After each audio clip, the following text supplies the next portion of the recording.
on, guys? I'm Dylan. And I'm Travis. And we're the 406 Boys back again. What's up? We are back. Yeah. From a long hiatus. We're sorry. We've been gone. We've been watching all these movies, and it's been a long road, but we're ready for the Oscars this Sunday. It's this Sunday already. Yeah. We're gonna be in this video. We're gonna be it's gonna be cut into two parts. We're gonna be predicting who is going to be winning each Oscar. What movie's going to be winning each Oscar. So, without further ado, we hope you enjoy. Alright, for Best Live Action Short, my prediction is going to be Le Pipitel. I am so sorry I'm mispronouncing this. A lot of these are foreign. So, Le Pupile. Alright, for Best Live Action Short, my prediction is going to be Le Pipitel. I am so sorry I'm mispronouncing this. A lot of these are foreign. So, Le Pupile. Alright, the next one is going to be Best Animated Short. My pick out of all of them, I think I'm going to choose is The Boy, The Mole, The Fox, and The Horse. As for my pick, I'm going with An Ostrich Told Me the World is Fake, and I think I believe it. Next one is going to be Best Documentary Short, and I think I'm going to choose The Elephant Whisperers. For my pick, I am picking All That Breathes. For Best Animated Feature, I would have to say the one that I think they're going to pick is Guillermo del Toro's Pinocchio, but I would like to see Puss in Boots win. I'm kind of on the same track as Travis. I think they're going to pick Guillermo del Toro's Pinocchio, but I would either want Puss in Boots or Turning Red. I'm going to choose for Best Costume. I'm going to say Elvis. Best Costume, I am also going Elvis. Makeup is going to be one that is going to be a slight toss-up, but I'm going to have to pick The Whale for makeup. Travis and I have a lot of the same taste because mine is also The Whale. And for Best Achievement in Sound, my pick is going to be Top Gun Maverick. As for my pick, I'm probably going to go All Quiet on the Western Front. Alright, score is a difficult one because Fabelmans had a pretty decent score, and pretty much all of them have good scores, but I'm going to go with a wild card. I'm going to say that Babylon is going to get it, but I would really like for All Quiet on the Western Front to win. As for me, I think that All Quiet on the Western Front is going to win. Song is a really difficult one because I've heard some really good ones, like Rihanna's for Black Panther was good. Lady Gaga's song for Top Gun was really good. But I'm going for another wild card, and I'm going to say that Not To from RRR is going to win. This one is hard for me because I want Hold My Hand from Top Gun Maverick, but I also think that Not To from RRR is going to win. So I think for this one, we're just going to say on the count of three for visual effects. For visual effects, who's going to win. So on the count of three, 1, 2, 3, Avatar, The Way of Water. To me, there's no competition here. I think the other ones could possibly sneak in, but Avatar... I think out of all of them, I would say that maybe Top Gun Maverick could make it in, but there's almost no competition. James Cameron had cameras invented for the sole purpose of going underwater with mocap. It's no competition. There's no competition here.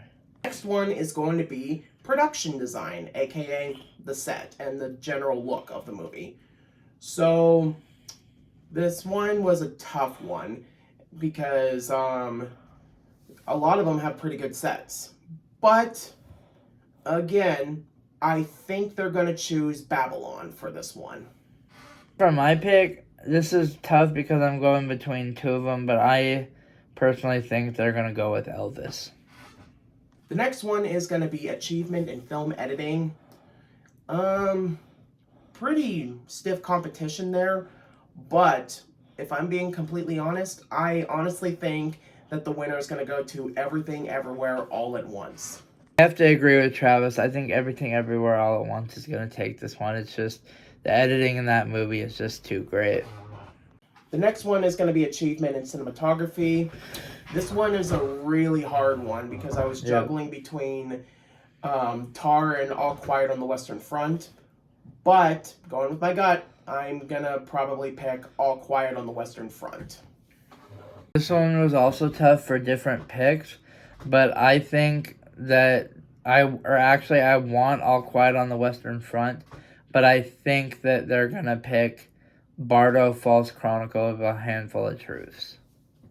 All right, the next one is going to be for original screenplay.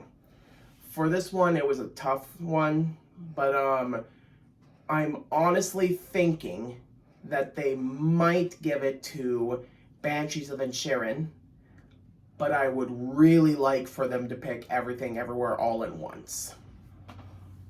My picks are actually exactly the same. I think they're gonna give it to Banshees of Inisherin, and I want them to give it to Everything Everywhere All at Once. The next one is going to be Best Adapted Screenplay, and I think they might give it to Women Talking. And if I'm out of all the ones that I have seen so far, I think that's the one I would like to win, just because it was very well written and was completely engaged, even though not much action happened in it, but it was interesting to hear the dialogue throughout. I think they're also going to give it to Women Talking, but I would want them to give it to Top Gun Maverick. The next one is going to be for Best Supporting Actress, which is really difficult because we got some really good ones this year. Mm-hmm. But this is going to be a hard one, and it might come out of left field, and it's a long shot, but I think I'm going to choose Angela Bassett as the one that they're going to pick.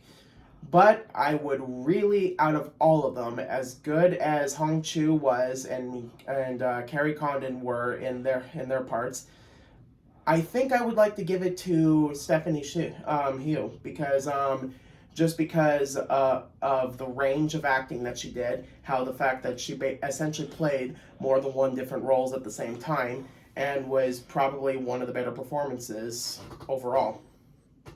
I'm going to go completely out of left field, and I'm going to say that Stephanie Hsu is going to win that Best Supporting Actress award, and the one that I want is Hong Chow, because she was an amazing performance in that role in The Whale. So for actor in a supporting role, Travis and I's pick is the exact same for Think and Want, which is Ki Hugh Kwan. Travis, I'll let you explain why. I honestly think that he just ultimately gave the best performance out of all of them. Judd Hirsch did really good. Mm-hmm. He wasn't in the movie as much, but for the time that he was there, he actually made every single second count. Mm-hmm. But Ki Hugh Kwan probably gave the most wholesome, probably most real performance.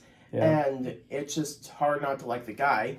Plus, the other award ceremony, he pretty much sweeped nearly every single one. So it's pretty much a clear competition, clear shot. Yep. The next one for Best Actress in a Leading Role. Out of all of them, I think the ones that have the best chance at winning is either Cate Blanchett or Michelle Yeoh. And as good as Cate was, I think Michelle Yeoh is the best performance, and I think that's the one that probably is going to get picked. Cate has a chance to win another Oscar down the road, and she has won a couple. Yeah. But I think Michelle Yeoh gave the best performance of her career, and I think this might be the best chance for her. So, for that being said, she is my think, and want of the year. And I'm pairing that with Travis. I think she's my think and want as well, an actress as well. So that's my think and want as well. The next one is going to be actor in a leading role. And I honestly think it's down to the wire, but I think that Brendan Fraser is going to make it in the long run. And out of all of them, I think he's the one that I also want to win, just because of the major transformation that he went through. Not that Austin Butler went through a transformation. He's kind of trying to get out of that transformation months after the film has been shot. But there's something more real with Brendan Fraser that makes me think that he has the best performance of the bunch. After going through and thinking about this, Austin Butler was an amazing portrayal of Elvis and who Elvis was. He did an amazing portrayal of Elvis and his voice, his singing, his life. But Brendan Fraser brought a new view on people like me who are overweight and have this lifestyle that is unhealthy, and for that I think he is my think and want. I guarantee you he is going to win the Oscar for Best Actor. He just did an amazing job for this role, and I haven't seen such a good acting performance in a very long time from any actor in a while. So I think Brendan Fraser is going to take the Oscar. Next one is going to be for Best Director. And this is probably a major sweep, but I think the Daniels for Everything Everywhere have it done. I think the closest one who could potentially take it from them is Spielberg. But honestly, I don't think the other directors have a snowball's chance at all. Yeah. So I think it's a clear one that Everything Everywhere will have the directing trophy. Yeah. The next category, and the final one, Best Picture. And if I'm being completely honest, there are 3 movies that I honestly think stand a chance. Don't take my word for it, because I have been wrong before. I did not think Coda was going to win last year. It was not even on my radar. But I think the 3 that have a chance at winning is Banshees of Inisherin, Everything Everywhere All at Once, and Fabelmans. And I honestly don't think the rest of them stand a chance. Yeah. Again, one could completely come out of nowhere and take it, but those are my 3 picks that I think finalists for that.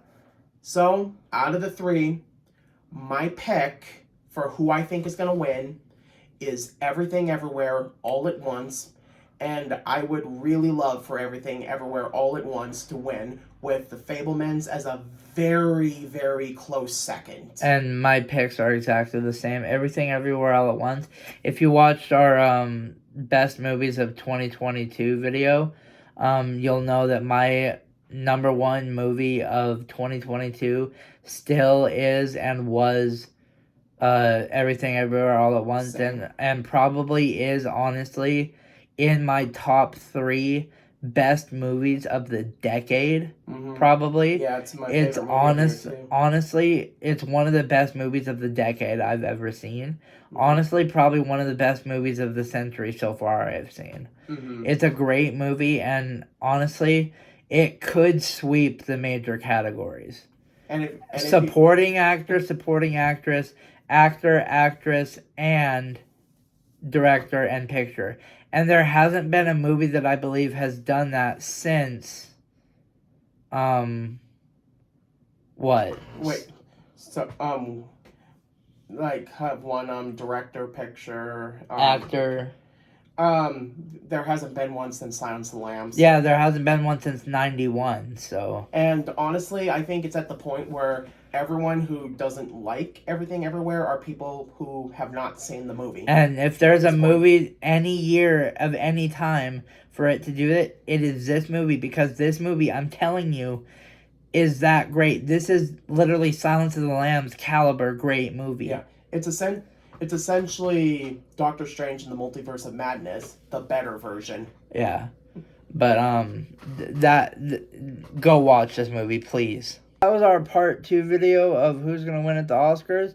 We will make a separate video after the Oscars are done of who won at the Oscars or who made the most right picks, and then we will decide on like a punishment or whatever.